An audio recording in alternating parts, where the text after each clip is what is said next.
అహ్మదాబాద్ లో air India విమానం కుప్పకూలింది. Ahmedabad airport కు సమీపంలోనే ఈ ఘటన చోటు చేసుకుంది. టేకాఫ్ అయిన కాసేపటికే విమానం కుప్పకూలింది. మేఘాని ప్రాంతంలో విమానం కూలగా సంఘటన సమయంలో విమానంలో 242 మంది ప్రయాణికులు అలాగే 12 మంది సిబ్బంది ఉన్నారు. ఆ విమానం జనావాసాల మీదనే కూలటంతో పెద్ద ఎత్తున పొగ మంటలు వ్యాపించాయి. పట్టపగలే దట్టమైన పొగలు అలుముకోవడంతో ఆ ప్రాంతమంతా ఏమీ కనిపించకుండా పోయింది. దీంతో మృతుల గురించి కానీ క్షతగాతుల సంఖ్య గురించి కానీ సమాచారం తెలియకుండా పోయింది. అయితే ఎమర్జెన్సీ సేవల కోసం అంబులెన్స్ సహాయ సిబ్బంది రంగంలోకి దిగారు. క్షతగాతులను ఆసుపత్రికి తరలిస్తున్నారు. మరోవైపు గుజరాత్ సీఎం భూపేంద్ర పటేల్ కు కేంద్ర హోంమంత్రి అమిత్ షా ఫోన్ చేశారు. తాజా పరిస్థితి గురించి ఆరా తీస్తున్నారు. ఇదే విషయానికి సంబంధించి మరింత సమాచారం మా కరెస్పాండెంట్ ప్రవీణ్ లైవ్ లో అందిస్తారు. ప్రవీణ్, చెప్పండి, ఇంత ఘోర విమాన ప్రమాదం జరిగింది. ఈ నేపథ్యంలో మరి అసలు అక్కడ పరిస్థితి ఎలా ఉంది? అధికారులు దీని గురించి ఏమైనా మరి స్పందించారా? ఏమైనా చెప్పడం జరిగిందా? ఎస్ దుర్గా, అయితే మనం చూసుకుంటే అహ్మదాబాద్లో జరిగినటువంటి ఏదైతే ఎయిర్ ఇండియా ఎయిర్ క్రాఫ్ట్ కుప్పకూలిన సంఘటనలో చాలా బాధాకరమైన విషయం అని చెప్పాలి. ఇది ఈ యొక్క విమాన ప్రమాదంలో ఇప్పటికీ 170 వరకు కూడా మరణించారని అంచనా వేస్తున్నారు. అక్కడ గంట సేపు ఏదైతే టేకాఫ్ అయిందో టేకాఫ్ అయిన 2 నిమిషాలకే విమానం కూలిపోయింది. సమీపంలోనే ఎక్కడి నుంచి అయితే టేకాఫ్ అయిందో 2 నిమిషాల లోపల కూలిపోవడం జరిగింది. కాబట్టి అక్కడ ఉన్నటువంటి దాంట్లో ఉన్నటువంటి ప్యాసింజర్స్ ఎవరైతే ఉన్నారో ప్యాసింజర్స్ కూడా అయితే మొత్తం టోటల్గా 220 మంది ప్రయాణిస్తున్నట్టుగా తెలుస్తుంది. ఇక కుప్పకూలడం చేత మొత్తం అక్కడే ఉన్నటువంటి ఒక హాస్టల్ బిల్డింగ్ ఉంది. అక్కడ అయితే వైద్య విద్యార్థులు ఉన్నారు. వైద్య విద్యార్థులు లంచ్ సమయం కావడం చేత అయితే ఆ యొక్క బిల్డింగ్ పైకి వెళ్ళేసి భోజనం చేస్తున్న క్రమం లోపల అక్కడే కూలిన సమయంలో అక్కడ ఉన్నటువంటి ఎవరైతే వైద్య విద్యార్థులు ఉన్నారో 30 మంది కూడా అక్కడికక్కడే చనిపోవడం బాధాకరమైన విషయం. మొత్తం టోటల్గా అయితే ఈ యొక్క ఎయిర్ క్రాఫ్ట్ జరిగిన తర్వాత దాని యొక్క శకలాలు భారీన మంటలు వ్యాపించాయి. శకలాలతో మొత్తం ఆ యొక్క ఏరియా సరౌండింగ్ మొత్తం కూడా పొగ మంచుతో కూడుకుంది. కాబట్టి మొత్తం దట్టంగా పొగలు అల్లవడం చేత అక్కడ ఎవరి సహాయక చర్యలకు కూడా తీవ్ర జాప్యం జరిగిందని చెప్పాలి. అదేవిధంగా అక్కడ సహాయ చర్యలైతే ఎమర్జెన్సీగా అంబులెన్స్లను కూడా వాడుతున్నారు. సమీపంలోనే ఉన్నటువంటి అన్ని హాస్పిటల్స్ని కూడా యూజ్ చేస్తున్నారు. ఎక్కడ కూడా అయితే ఎవరైతే క్షతగాతులు ఉన్నారో కొన్ని చిన్నపాటి గాయాలు తగిలిన వారికి హాస్పిటల్లో చికిత్స అందిస్తున్నారు. అయితే ఈ యొక్క ప్రమాదం మొత్తం టోటల్గా చూసుకుంటే అయితే ఇక్కడ నుండి అహ్మదాబాద్ నుండి అది ఆ యొక్క ఏదైతే విమానం ఉందో ఆ విమానం వెళ్ళే టైంలో టేకాఫ్ అయిన తర్వాత 2 నిమిషాలకు అది కూలడం చాలా దిగ్భ్రాంతిని కలిగిస్తుంది. అక్కడ మృతుల సంఖ్య పెరిగే అవకాశాలు కూడా ఉన్నాయి. ఎందుకంటే మొత్తం టోటల్గా చూసుకుంటే ఆ యొక్క మంట ఆ యొక్క శకలాలకు ఆ యొక్క విమానంలో ఉన్నటువంటి వాళ్ళు ఎవరైతే ప్రయాణిస్తున్నారో అక్కడ డెడ్ బాడీస్ కూడా గుర్తుపట్టని స్థితిలో కూడా మారిపోయాయి. అయితే మరికొంతమందిని కూడా సమీపంలో ఉన్నటువంటి ఏవైతే హాస్పిటల్స్ ఉంటాయో అన్ని హాస్పిటల్ ఎమర్జెన్సీ ప్రకటించారు.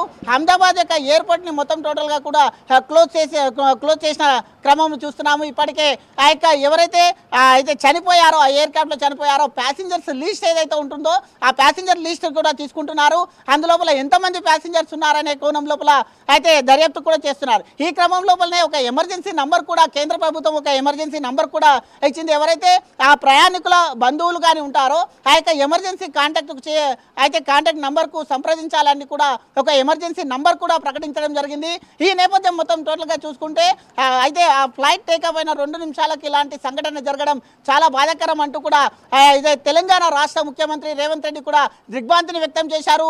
అదేవిధంగా బండి సంజయ్ కూడా అయితే ఎవరైతే విమాన ప్రమాదంలో చనిపోయారో వాళ్ళకు కూడా దిగ్భ్రాంతిని వ్యక్తం చేశాడు. ఈ మొత్తం టోటల్గా చూసుకుంటే అయితే చాలా బాధాకరం, చాలా ఘోరమైన పరిస్థితి అని కూడా తెలుస్తుంది. కాబట్టి అయితే మృతుల సంఖ్య ఇంకా పెరిగే అవకాశం ఉంది.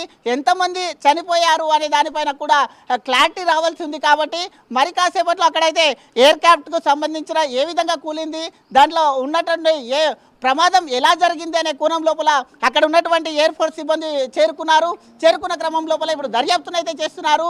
అయితే ప్రమాదం జరగడానికి మెయిన్ కారణాలు ఏవని కూడా తెలుసుకునే ప్రయత్నంలో ఉన్నట్టుగా తెలుస్తుంది. దుర్గా, ప్రవీణ్, ముఖ్యంగా ఇదొక మెడికల్ కాలేజీ పై కూడా పడ్డట్టు తెలుస్తుంది. 20 మంది మెడికల్ స్టూడెంట్స్ అంటే భోజనం చేసిన టైంలో కూడా అది పడ్డంతో అక్కడ ఉన్నటువంటి వాళ్ళు కొంతమంది 20 మంది చనిపోయినట్టు తెలుస్తుంది. అదేవిధంగా ఆ ఫ్లైట్లో గుజరాత్ మాజీ సీఎం కూడా ఉన్నట్టు తెలుస్తుంది. ఆ వివరాలు ఏమైనా తెలిసాయి? అదేవిధంగా ఎవరైనా క్షతగాత్రులు వాళ్ళకు అందుతున్న వైద్య సహాయం అక్కడికి రెస్క్యూ టీం ఎవరైనా చేరుకున్నారా? ప్రస్తుతం అప్డేట్ ఏంటి? ఎస్ అయితే అక్కడ చూసుకుంటే రెస్క్యూ టీం చేరుకుంది. ఇప్పుడిప్పుడే శకలాలను తొలగిస్తున్నారు. ఆ యొక్క శకలాలను తొలగించే క్రమం లోపల మొత్తం టోటల్గా కూడా అక్కడ అయితే ఈ అగ్ని శిఖలాలకు మొత్తం బాడీస్ కూడా గుర్తుపట్టని స్థితిలో ఉన్నాయి. అయితే మరోవైపు కూడా అక్కడ మాజీ సీఎం ఎవరైతే ఉన్నారో ఆ దాంట్లో ట్రావెలింగ్ చేస్తున్నట్టు బోర్డింగ్ పాస్ కింద చూపిస్తుంది. కాబట్టి ఆ యొక్క వివరాలు అయితే తెలియాల్సి ఉంది. అయితే గుజరాత్కు చెందినటువంటి మాజీ సీఎం కూడా అదే ఫ్లైట్లో వెళ్తున్నట్టుగా గిట్ట తెలుస్తుంది. కాబట్టి మరి కాసేపట్లో దాన్ని నిర్ధారణ చేయవలసి ఉంది.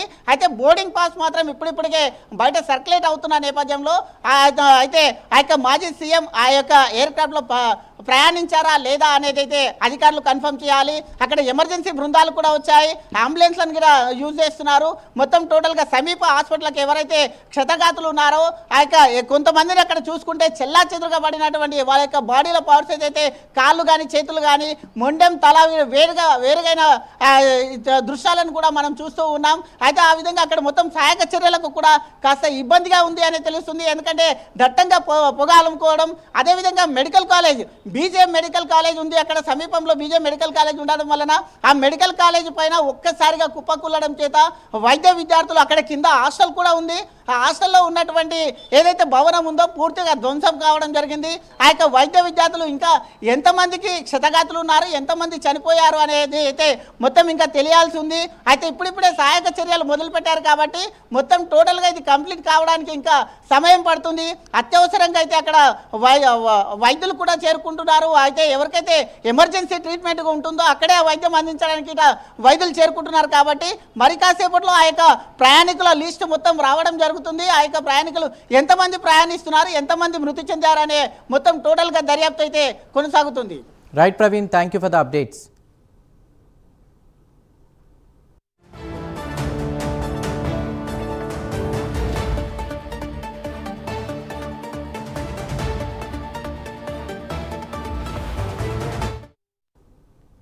అహ్మదాబాద్లో ఎయిర్ ఇండియా విమానం కుప్పకూలింది. అహ్మదాబాద్ ఎయిర్పోర్ట్కు సమీపంలో ఈ ఘటన చోటు చేసుకుంది. టేక్ ఆఫ్ అయిన కాసేపటికే విమానం కుప్పకూలింది.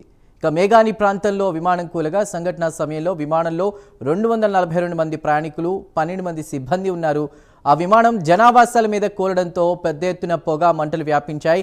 పట్టపగలే దట్టమైన పొగలు అలుముకోవడంతో ఆ ప్రాంతమంతా ఏమీ కనిపించకుండా పోయింది. దీంతో మృతుల గురించి, క్షతగాత్రుల సంఖ్య గురించి సమాచారం తెలియకుండా పోయింది. అయితే ఎమర్జెన్సీ సేవల కోసం అంబులెన్స్ సహాయక సిబ్బంది రంగంలోకి దిగారు. క్షతగాత్రులను ఆసుపత్రికి తరలిస్తున్నారు. మరోవైపు గుజరాత్ సీఎం భూపేంద్ర పటేల్కు కేంద్ర హోంమంత్రి అమిత్ షా ఫోన్ చేశారు. తాజా పరిస్థితిని గురించి ఆరా తీస్తున్నారు.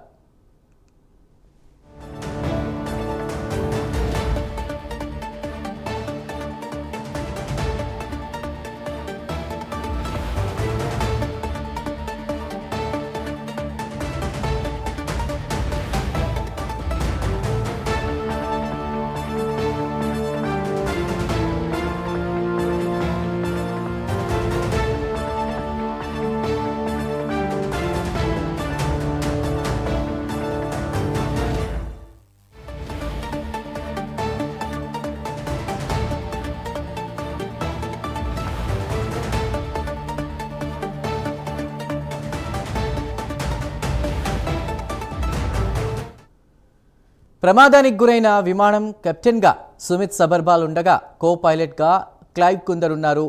సుమిత్ సబర్వాల్కు 8,002 గంటల విమానాలు నడిపినటువంటి అనుభవం కూడా ఉంది. కో పైలట్ క్లైవ్ కుందర్కు 11,000 గంటలు ఫ్లైట్ అవర్స్ ఎక్స్పీరియన్స్ ఉంది. అయితే విమానం టేకాఫ్ అయిన కాసేపటికే విమానం సిబ్బంది నుంచి మేడే కాల్ జారీ చేశారు. విమానంలో ఆనుకుని ప్రమాదం ఎదురైతే ఎమర్జెన్సీగా చేసే హెచ్చరికలే మేడే కాల్ జారీ చేసిన వెంటనే విమానం కూలిపోయింది.